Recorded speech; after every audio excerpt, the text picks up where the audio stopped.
নমস্কার বন্ধুরা, ভজরিমান্না কিচেনে তোমাদের সবাইকে স্বাগত। আজকে সকাল সকাল একটা তরকারি নিয়ে চলে এলাম। তরকারির রেসিপিটা হলো পেঁপে, আলু, ছোলা, টমেটো, মটরশুঁটি সব দিয়ে আমি একটা তরকারি করলাম। খুব ঘরোয়া উপকরণ, মাত্র 2-3টে উপকরণ দিয়ে আমি রান্নাটা করছি। এটা তোমরা রুটি, পরোটা, ভাত সব কিছু দিয়ে খেতে পারো। চলো রান্নাটা কিভাবে করছি আর কি কি উপকরণ লাগছে একবার দেখি। আজকে পেঁপে আলু দিয়ে একটা খুব সাধারণ তরকারি করে তোমাদের সঙ্গে শেয়ার করছি। পেঁপেটাকে আমি ছোট ছোট করে কেটে নিয়েছি, একটু আলু কেটে নিয়েছি আর একটু ভেজানো ছোলা নিয়েছি। এই দিয়ে আমি রান্নাটা চলো শুরু করছি। ছোলা দিয়ে পেঁপে আলুর সাধারণ তরকারি করার জন্য আমি প্রথমে গ্যাসের মধ্যে একটা কড়াই নিয়ে নিয়েছি। তার মধ্যে দিয়ে দিচ্ছি একটা শুকনো লঙ্কা, একটু তেজপাতা আর একটু গোটা জিরে।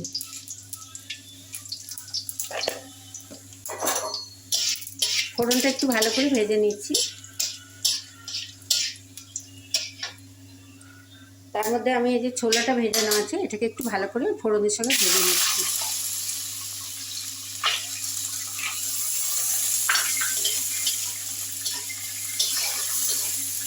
যখন ছোলাটা ফোড়নের সঙ্গে ভাজা হয়ে গেল তখন আমি এর মধ্যে দিয়ে দিচ্ছি কেটে রাখা আলু আর পেঁপেগুলো।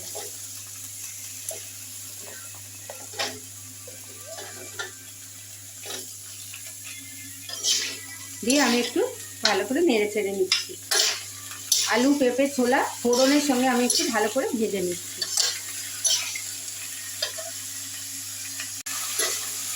এরপর আমি এর মধ্যে দিয়ে দিচ্ছি পরিমাণ মতো একটু নুন আর একটু হলুদ। নুন হলুদ দিয়ে আমি আলু, পেঁপে, ছোলা এগুলোকে একটু ভালো করে ভেজে নেব। তার জন্য আমি একটা ঢাকা দিয়ে দিচ্ছি। একটু ভাজা ভাজা করার জন্য একটা ঢাকা দিয়ে দিলাম। ঢাকাটা খুলে আমি একবার নেড়ে দিচ্ছি।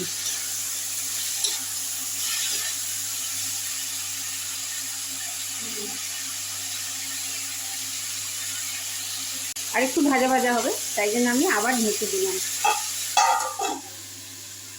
আমি ঢাকাটা খুলে নিলাম, সুন্দর ভাজা হয়ে গেছে।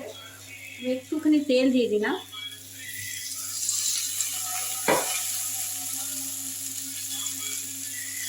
একটু নাড়াচাড়া করে নিলাম, ভাজা হয়েই গেছে। এরপরে আমি একটু নিরামিষ করে করছি বলে একটু আদা বাটা দিলাম।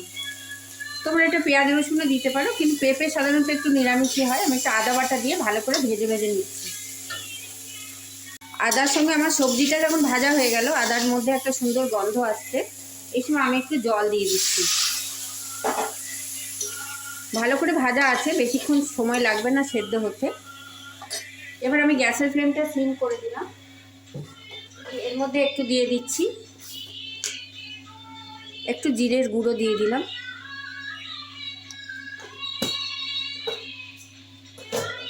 আর দিয়ে দিচ্ছি একটু ধনের গুঁড়ো।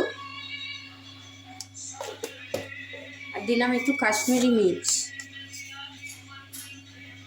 স্বাদটা, ঝালটা তোমরা স্বাদ মতো দিও। আর এছাড়া তো নুন হলুদ দেওয়াই আছে আমার। আর যেহেতু নিরামিষ সবজি আমি এর মধ্যে একটু চিনি দিয়ে দিচ্ছি। পরিমাণ মতো চিনি দিলাম, এটা অপশনাল। যারা মিষ্টি মিষ্টি সবজি পছন্দ করো না চিনিটা দিও না।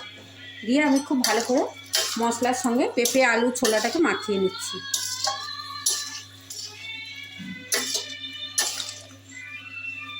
আমি আরেকবার এটা সেদ্ধ হতে ছেড়ে দিচ্ছি।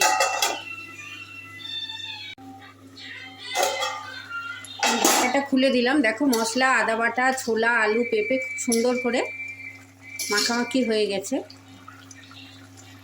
আর একটু সেদ্ধ হবে, পেঁপেটা আর একটু সেদ্ধ হবে, তাই জন্য আমি আরেকবার ঢাকা দিয়ে দিচ্ছি।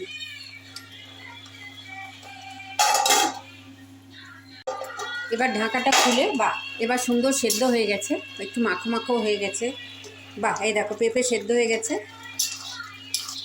গন্ধটাও খুব সুন্দর। আদা বাটা দিয়ে পেঁপে করলে একটা সুন্দর গন্ধ আসে, ছোলা দিয়েও ভাল লাগে। এখন আমি এর মধ্যে একটুখানি টমেটো আর মটরশুঁটি দিয়ে দিচ্ছি।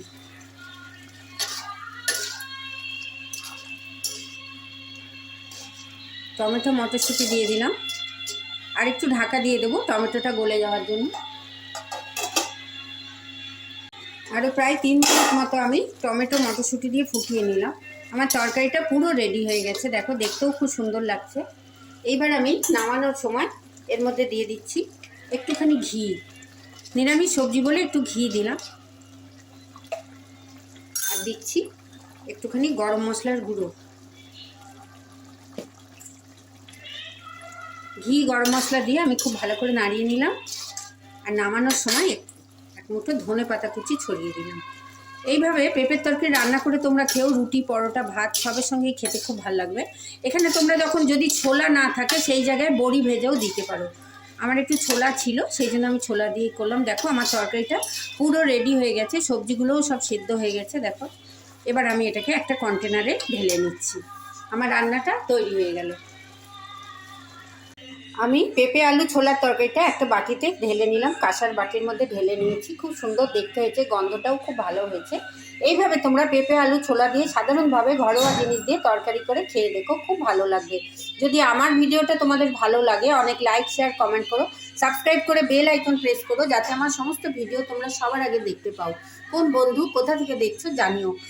সবাই খুব ভালো থেকো, সুস্থ থেকো, সাবধানে থেকো। এইভাবে একবার সাধারণভাবে পেঁপে আলু ছোলার তরকারি করে রুটি পরোটা বা ভাত দিয়ে খেয়ে দেখো, খুব ভালো লাগবে। ধন্যবাদ।